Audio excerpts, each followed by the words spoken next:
You might be thinking that a manly tool is, you know, like a hatchet or a chainsaw or some big object of destruction. I can't even get that thing in the frame. Or maybe a sharp object. Yeah, some of you men love these old-timey sharp objects. Spoke shaves and draw knives and adzes and hatchets and axes and you know the works. I mean, come on guys, we do have to admit it. It does kind of paint a picture that we're compensating for something with our big love of tools.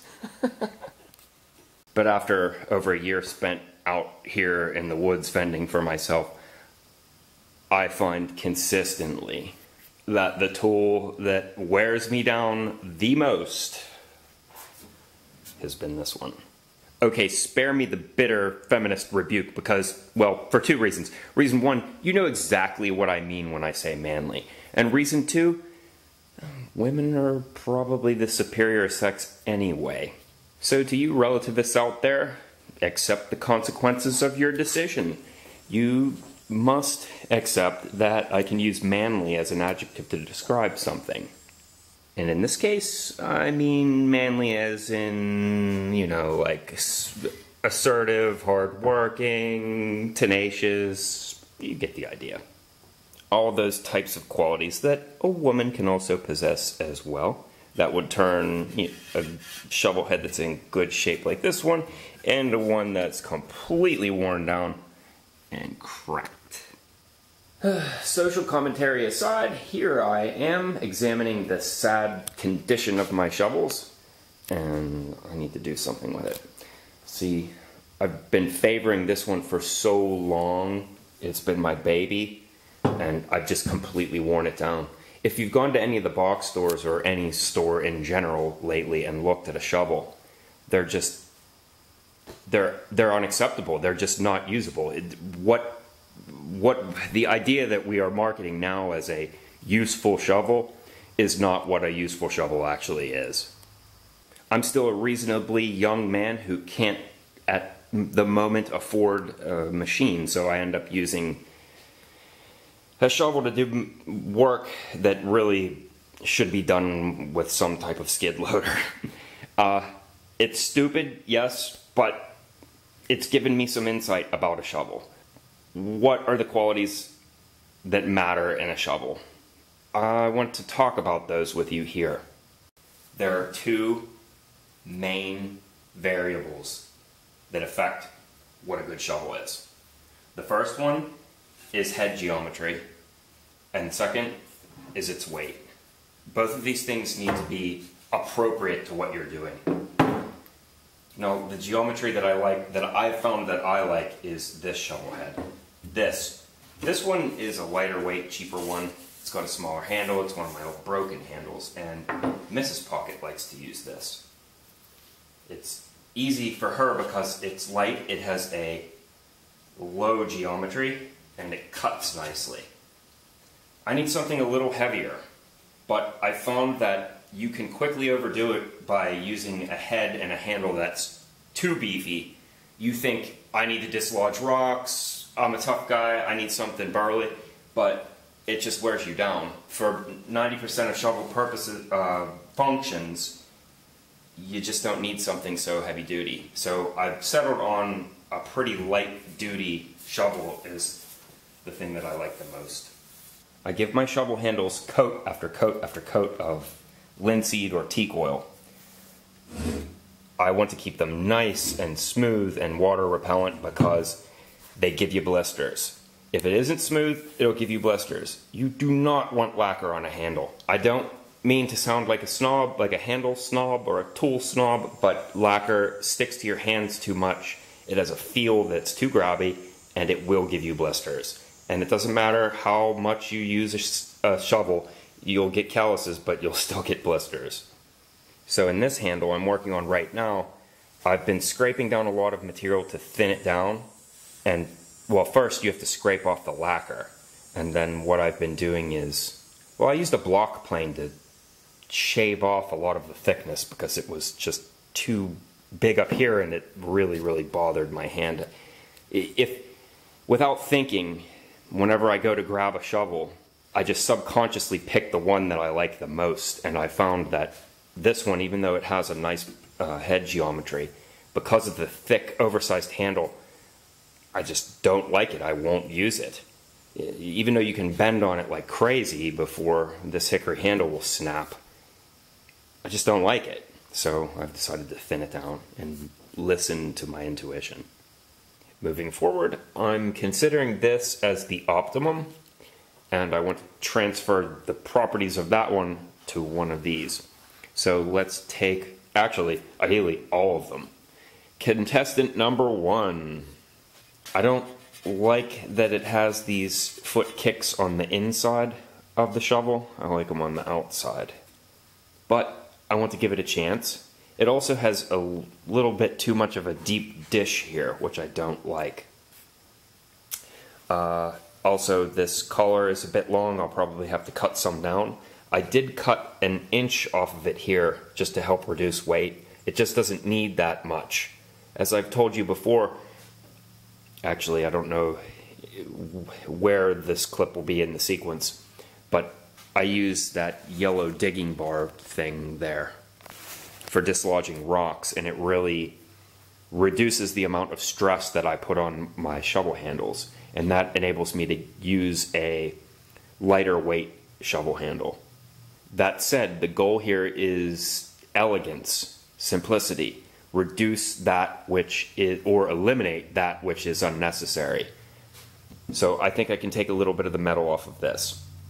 This is a fiberglass handle that came with some shovel somewhere along the way, which, look how awful this is.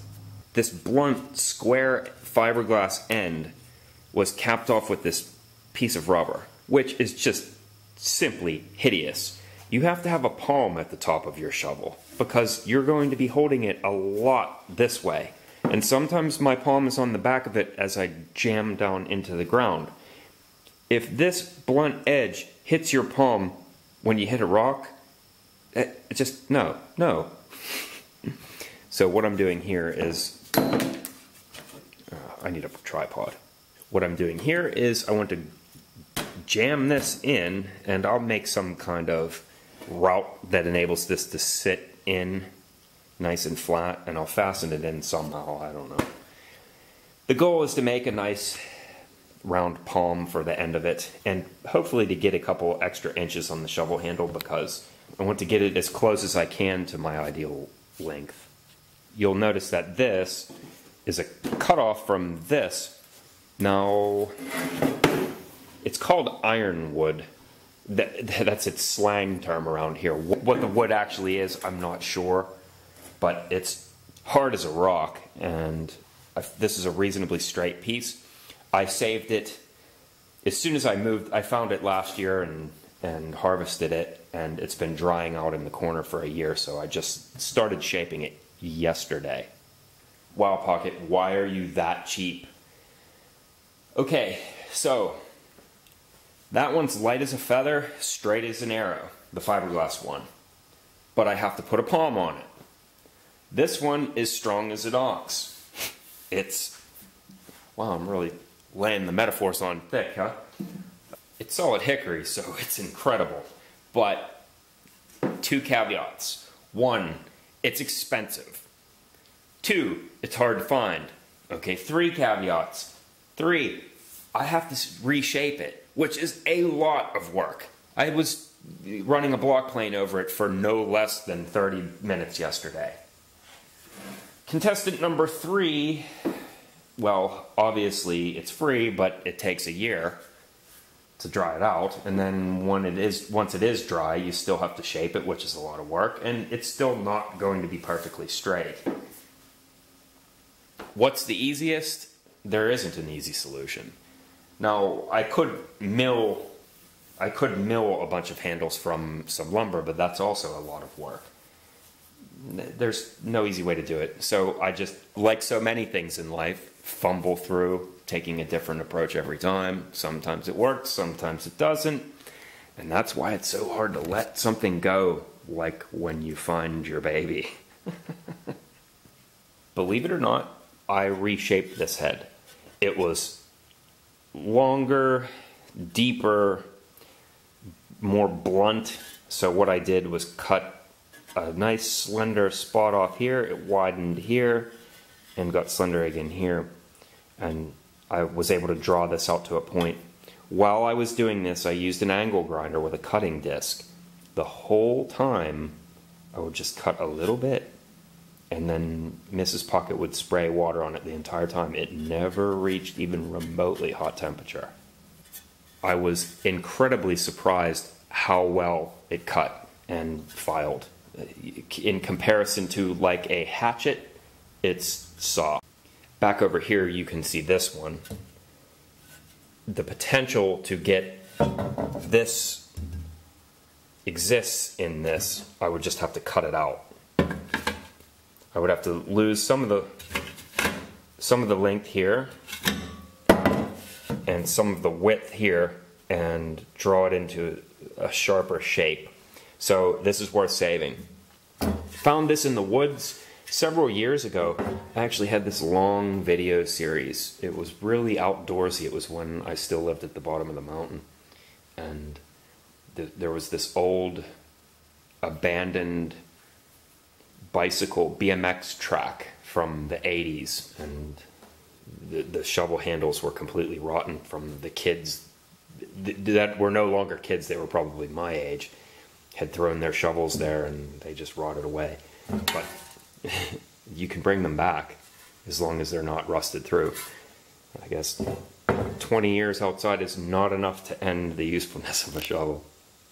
No, I never posted that video series. Please don't ask. I'm not going to root through my old footage to find that. I have dozens and dozens, perhaps 100 videos that I haven't posted for a multitude of reasons. Sorry. To get this far, I've just guessed at its shape, but look. It makes a smooth spot, and that's where it's rubbing, so that's where I'll sand.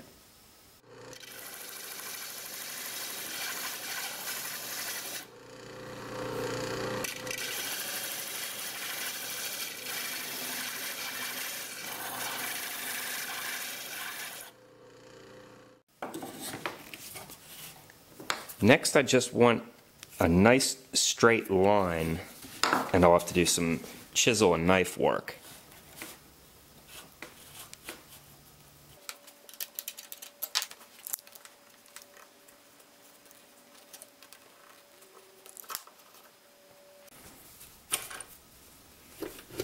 I think probably every one of my chisels is dull at the moment, so it'll probably just be mostly knife work.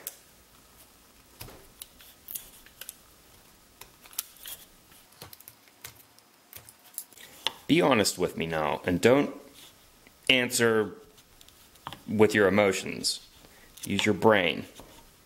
Is it really worth it to sharpen chisels when you can get a new 3-pack of them for $6? I mean, I have just as many chisel sharpening devices as I do chisels, and it's a pretty big loss of productivity, isn't it? It takes a long time to sharpen chisels.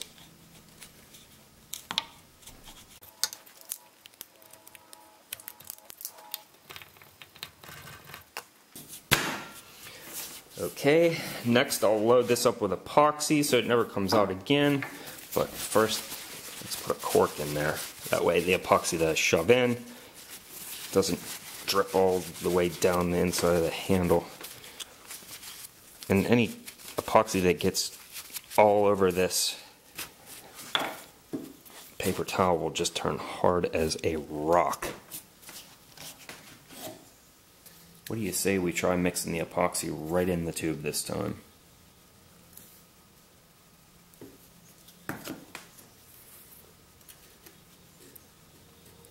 If it's a disaster, then you and I will both learn right now.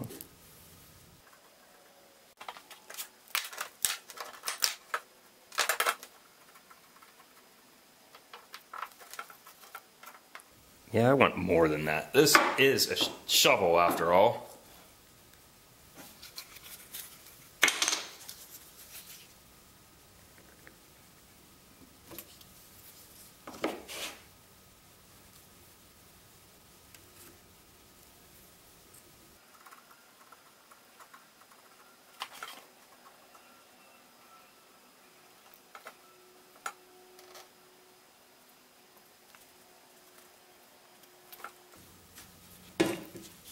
Oh.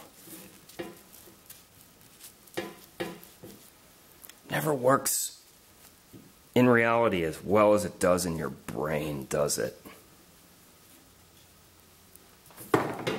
Guess that depends on the brain. Don't touch epoxy at home. This video is strictly for entertainment. I'm not actually touching it. That's CGI. CG? CGI? What does the I stand for? Maybe I'll break this into parts, but I'm not exactly sure what my goal is here. Fiberglass sucks because it gets itchy, so I'll have to dip that in something when it's done. I'll put that on the next part, maybe. I've been collecting block planes and other miscellaneous sharp items for 29 years, and I'll tell you right now, there ain't nothing manly about that video. Yeah, well, to you, Romeo, I would posit this rhetorical question. What satisfaction wouldst thou have tonight? Okay, join me on the next part if you want. Otherwise, see ya.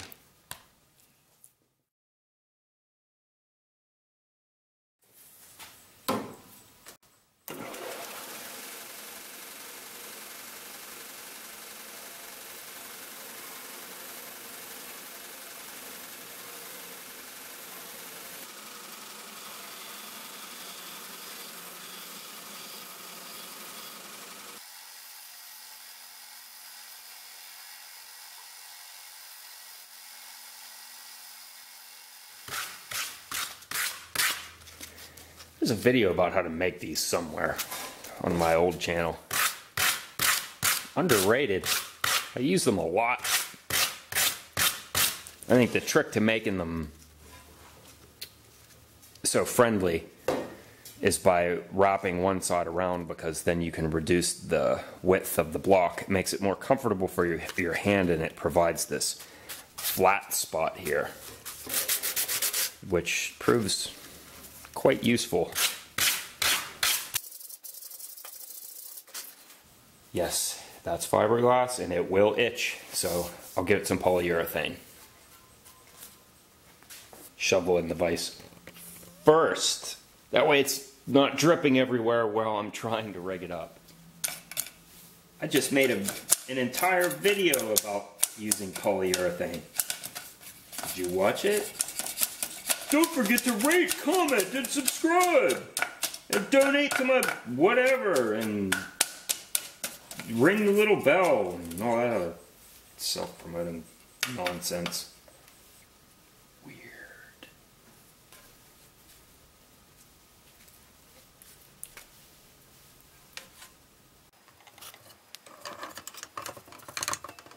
I don't want to dirty a paintbrush for this. Wouldn't it be easier to just lift the can up? Yes, you're very smart. Shut up. Whoops.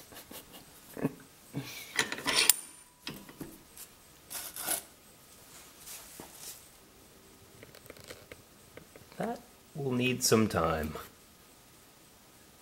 Wait, Pocket, didn't you say that handle should only be oiled? Yeah, I did say that. But if you're here looking for internal consistency, you're in the wrong place. You have to do what you have. You have to do what you can with what you have. And my people have an expression: beggars can't be choosers. I know this Frankenstein-looking tool could be ridiculous, but we all have them somewhere in our shop. And it's also good to have a tool like this in case someone wants to borrow a shovel. But seriously, there are two kinds of people. There are people who use tools and people that collect them. And if you actually want to work with your shovels, then cobble together whatever you can to get your work done. That's my philosophy anyway. But the part of that is definitely my cheapness. Okay, back to these. Back when I was running a YouTube channel that was popular, I used to give you lots of shots like these, and people would love it. Every piece is a reflection of the state of mind that I was occupying at the time. And that's why so much of myself is in my woodworking creations. But honestly, anymore, I just care less and less about what you think. I know it's not good for success on this medium. I'm supposed to be patronizing and likable, but I just can't do it because we're sold so much sales pitch.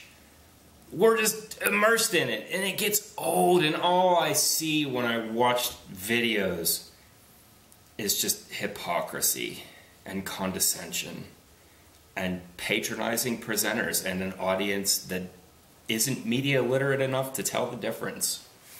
This is really a lot of work, but I really want it thinned down.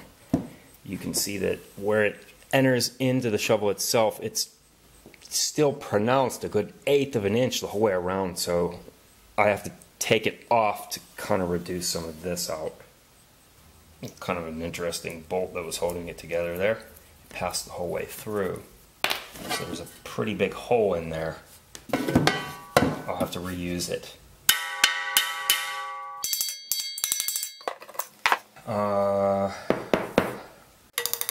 Why am I using a screwdriver? Because I couldn't find a chisel.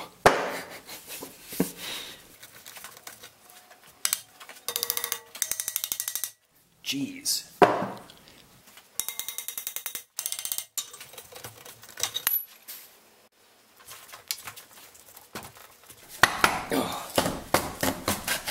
Wow. Wow, it was quite a fit. I think when I had done this, I must have considered this beefy handle to be, you know, the creme de la creme. I think my young, naive assumption was that this shovel would be the pride of the fleet. Hi, me, younger me. I wish I could go back and save you some trouble.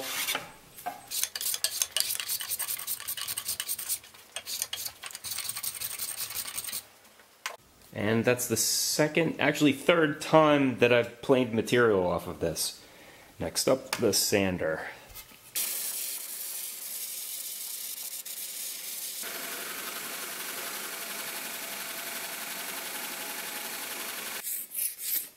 Don't overlook this step.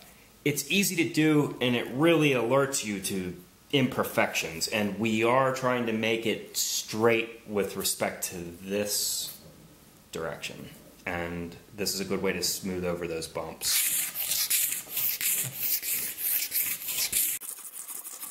You can get a lot of progress quickly with this thing.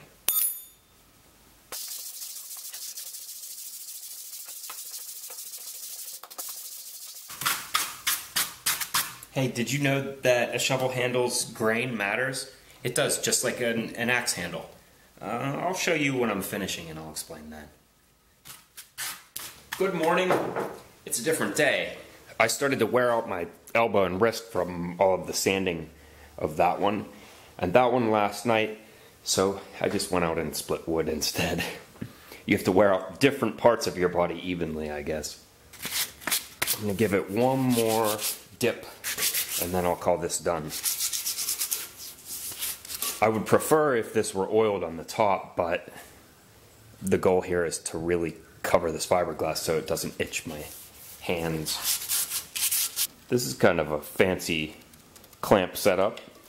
The goal here is to not get that ball of polyurethane on the top from hanging it upside down. I would rather the excess strip down and fill in this little spot there. This is high build, so the rules are different from the rules I outlined in that video. The idea here is put it on thick. Okay, lots of sanding. This one's going to turn out really, well, they're both going to turn out nice, I believe. I'm happy. I'm not digging today, though. I need to actually get a coat on this so they can start drying. I need to get into the woods. I have a lot of work to do for a little firewood hut that I made. There'll be a video about it. Okay, teak oil, but I use it interchangeably with boiled linseed oil. This one, since it's just a single piece, like a tree, when we look at the end grain, it will look like concentric circles. So grain orientation doesn't matter. You don't have any options. But in this case, this is milled out of a larger piece, a big slab of wood, and so there are distinct grain lines in it. So watch what happens. This will reveal them.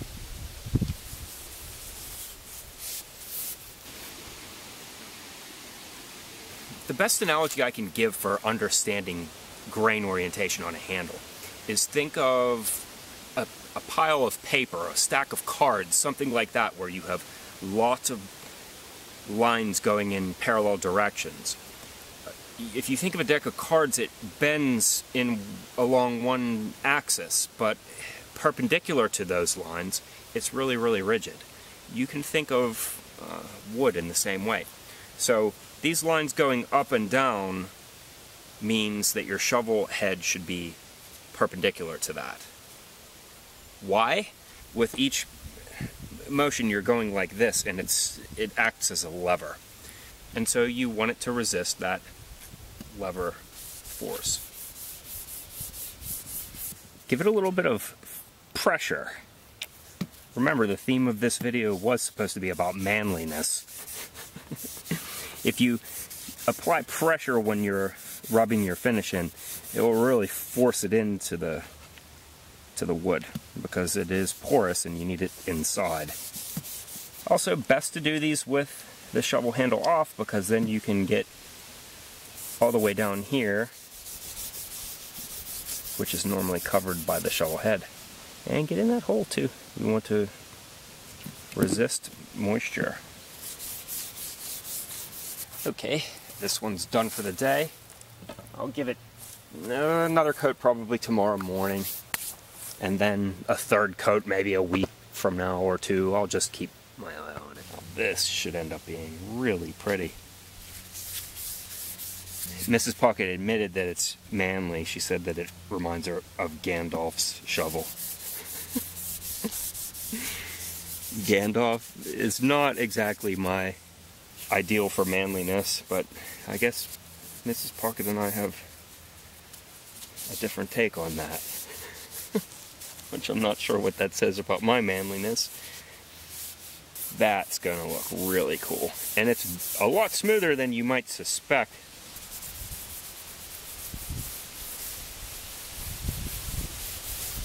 Although it's not supposed to be about appearance, it's about functionality. It would look really good with polyurethane, but that's not the best thing for a shovel handle. Okay, time to go. So far today, we've learned that you don't put a fiberglass handle into the vise. Kind of made a snap, crackle, pop noise, but I got it out in time.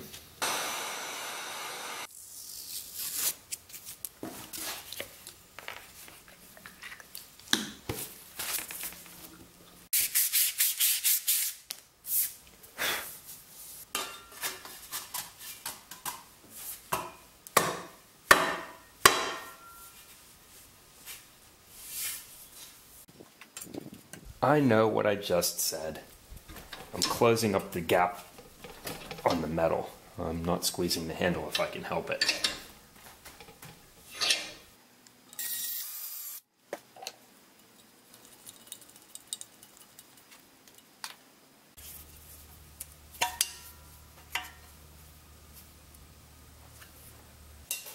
Up next, the heavy duty one. This time, put a 2x4 here so that I don't damage the butt.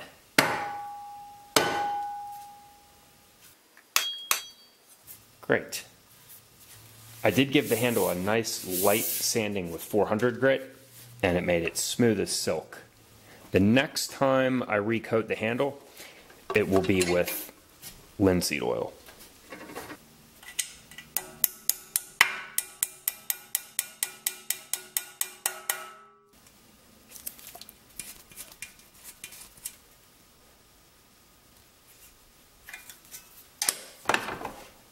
for this one, let's consider it in a different way. It's not perfectly straight, but I often hold it like this. I'm kind of taking a different approach to this because I'm installing the handle so that it's straight along this axis, but kind of curvy in this way. But it seems kind of reasonable because it kind of fits our natural shape, doesn't it?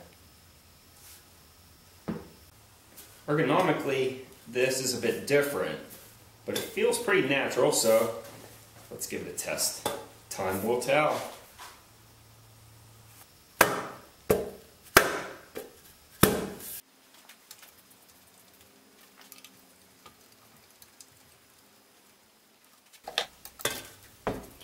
Oh my, that pleases me. Corny as though it may be, I think that's a respectable collection now. Okay, let's go try it out. Well, it's been a few days, maybe a week, that I've been using this. What is my opinion? Oh, it's phenomenal. It totally exceeded my expectations. I tried the other shovels, they were fine, unremarkable. It worked well enough, but this one is worth bragging about. This hornbeam handle, tough stuff. I took out a couple of stumps, quite a few large rocks because we opened up a new trail, and wow, I'm impressed with how tough it is. I'm also impressed with how comfortable this is. And I definitely guessed right in making it crooked left to right and not up and down. You definitely want to preserve this part. You want this part to be as straight as possible so that your plunge angle is consistent no matter where you are, wherever your hands are. But this way, it's just easier to compensate. You can see when you're looking down at it, its curve, and it just, after an hour's worth of use, it's intuitive. It's not bad. Not even is it not bad, I actually like it for something different. There's that wearing out different parts of your body thing, keeping your wearing down uniform. I temporarily switched the handle by rotating it 90 degrees, and I found that in some positions you would have to kick it weird. So, in summary, if you do have to use a crooked handle, I highly recommend that you make the curve go left to right and not up and down, and try to make it so that it suits your natural shape. Okay, I have a lot of work to do.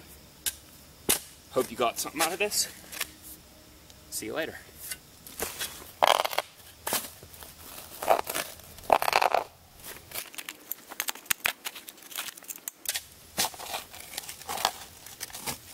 I'm still not at 100%. I mean, with my foot. So doing shoveling is really difficult still. I'm trying not to push it.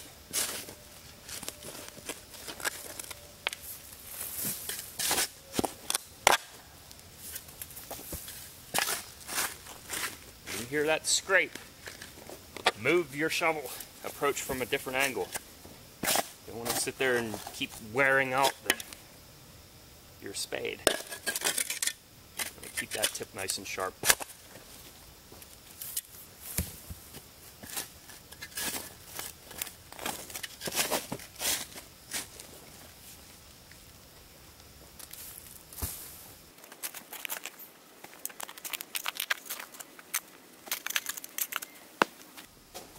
Ooh, this is a pretty manly tool here, though. What is it? I think it's 42 inches. It makes a good replacement for a digging bar, because it's a good point that using a tool that's too large can wear you out and then you end up getting less work done. It's some kind of destruction bar, demo bar thing, but what I use it for is rocks. This thing will dislodge even the most stubborn rock. I've removed completely buried rocks that that weigh 70 pounds and they're a foot under the ground, and that thing will yank them out. But all told, if I were in a different mood and you were to ask me, this is the most manly tool of all. If you think you're tough, this thing will swiftly put you in your place.